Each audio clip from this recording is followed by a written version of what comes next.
Hi hello everyone, welcome to my channel. మేము ఇది కొమరవెల్లి మల్లన్న స్వామి temple దగ్గర అనమాట. ఇక్కడ ఫొటోస్ మేమందరం అంటే మా విలేజ్ ఊరు వాళ్ళమంతా ఒకే దగ్గర ఉంటాము. అంటే పక్క గల్లీలు అనమాట, కాకపోతే ఒకే కాలనీ. సో అయితే చాలా రోజులైంది అందరం కలవక అని చెప్పేసి మా వాళ్ళంతా కలిసి ప్లాన్ చేశారు, ఎటు వెళ్దాం అని చెప్పేసి. అప్పుడు వచ్చిన ఆలోచన కొమరవెల్లి చాలామంది చూడలేదని చెప్పి కొమరవెల్లి వెళ్దామని డిసైడ్ చేసి కొమరవెల్లి వెళ్ళాము. వెళ్ళి అక్కడ దేవుడి దర్శనం అది చేసుకొని కొండపోచమ్మ టెంపుల్ ఉంటుంది ఆ ముందే ఒక 10 కిలోమీటర్ల దూరంలో, అక్కడికి కూడా వెళ్ళి అక్కడ దర్శనం చేసుకొని కొంత దూరం ముందుకు వచ్చి ఇప్పుడు ఈ ప్లేస్లో ఇక్కడ భోజనాల కోసం అని చెప్పేసి వంటలు అయితే చేసుకుందామని వంటలు చేస్తూ మేమందరం ఒక 5 ఫ్యామిలీలం వెళ్ళాము. ఇక్కడ అందరం కలిసి చేసామన్నమాట. నేను కర్రీస్, రైస్ అలా ఇంట్లో అయితే ఒక్కరమే ఆడవాళ్ళం మాత్రమే చేయాలి కదా పని. ఇక్కడ చూడండి అసలు చిన్నపిల్లలు, పెద్దవాళ్ళు, మగవాళ్ళు, ఆడవాళ్ళు అందరము కలిసి చేసుకొని చాలా సరదాగా స్పెండ్ చేసామన్నమాట. డే అంతా కూడా మార్నింగ్ వెళ్ళి దర్శనాలు అయ్యి తర్వాత లంచ్ టైంకి కరెక్ట్గా వెళ్ళాము లంచ్ ప్రిపేర్ చేయడానికి. ఇక్కడ ప్రతి ఒక్కరూ పని చేయడం కూడా చాలా హ్యాపీగా అనిపించింది. ఎవరు నువ్వు చెయ్యి అనుకోకుండా అందరము చేసాము. కొంతమంది మీద కూరగాయలు కట్ చేస్తూ, మరికొందరు ఇద్దరు వంటలు చేస్తూ అలా కూర్చొని సరదాగా కబుర్లు చెప్పుకుంటూ ఆ పని చేస్తూ ఉంటే ఒక గంటలో chicken curry, mutton curry, bagara rice, ఇంకా ఎగ్ కర్రీ, ఈ పచ్చి పులుసు ఇన్ని చేసుకున్నాం అనమాట. ఒక గంటలో వంటలన్నీ అయిపోయాయి కూడా శుభ్రంగా.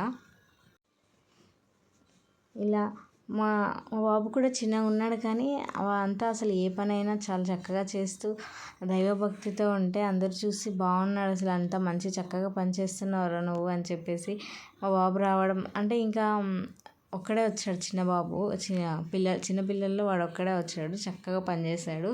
అందరూ ఫుల్ హ్యాపీ.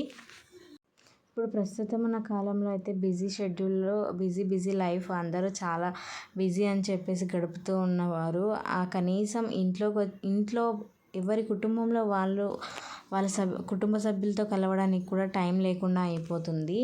అలాంటి పరిస్థితిలో ఉన్న మనం కూడా టైం కేటాయించుకొని అలా బయటికి సరదాగా వెళ్ళి కనీసం 1 డే, ఎంత కుదరకపోయినా 1 డే అయినా స్పెండ్ చేస్తూ సరదాగా కబుర్లు చెప్తూ చాలా హ్యాపీగా ఎంజాయ్ చేస్తూ అందరు కలిసి ఉంటే ఎంత బాగుంటుందంటే, ఎంత స్ట్రెస్, ఎంత భారమైనటువంటి మైండ్ కూడా చాలా రిలీఫ్ అయిపోయి మంచి ఆలోచన చేసుకోవడానికి మైండ్ రీఫ్రెష్ అవుతుంది. ఇంతసేపు ఫోన్లు అని చెప్పేసి చాలామంది ఇంట్లోకి వచ్చి అలా ఫోన్లు పట్టుకొని వెళ్తూ ఉంటారు కదా. అలా కాకుండా ఇలా అప్పుడప్పుడు అట్లీస్ట్ మంత్లీ కాకపోయినా ఏదో 5-6 మంత్స్, 3 మంత్స్కి ఒకసారైనా అలా బయటికి ప్లాన్ చేసి బయటికి వెళ్ళి సరదాగా అన్ని ఫ్యామిలీస్ ఒక 4-5 ఫ్యామిలీలు కలవడం ఎంత హ్యాపీగా అనిపిస్తుంది కదా.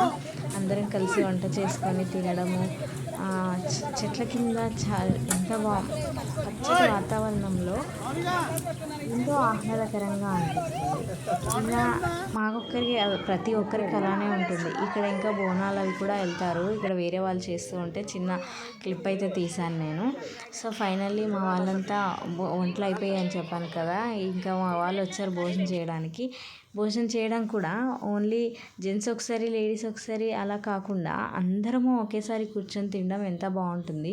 మా ఫ్యామిలీలో కూడా మేము ఇలానే కూర్చొని తింటాము. అదే అనమాట ఇక్కడ కూడా అందరము వంటలన్నీ అయిపోయిన తర్వాత అందరం కూర్చొని తింటూ ఒకరిపైన ఒకరు సెటైర్లు వేస్తూ ఎంత బాగున్నదంటే అసలు డే అంతా తెలియకుండా అయిపోయింది. అరే అసలు ఎంత తొందరగా అయిపోయింది, ఇంకొంచెం టైం మిగిలి ఉంటే బాగున్నాయి అనిపించేలా అంత ఎంజాయ్ చేసామన్నమాట. ఇలా కుదిరినప్పుడు అప్పుడప్పుడు వెళ్తూ ఉంటే నిజంగా చాలా హ్యాపీగా ఉంటుంది. హ్యాపీనెస్తో పాటు అంటే ఖర్చు అనేది పెద్ద లెక్క కాకుండా అసలు మైండ్ చాలా అలసిపోయి ఉంటుంది. ఎవరితో స్పెండ్ చేయలేని రోజులైతే వచ్చాయి. ఇలాంటప్పుడు ఇలా బయటికి వెళ్ళి ఉండాలనే ఒక గొప్ప ఆలోచన రావడం చాలా బాగుంటుంది.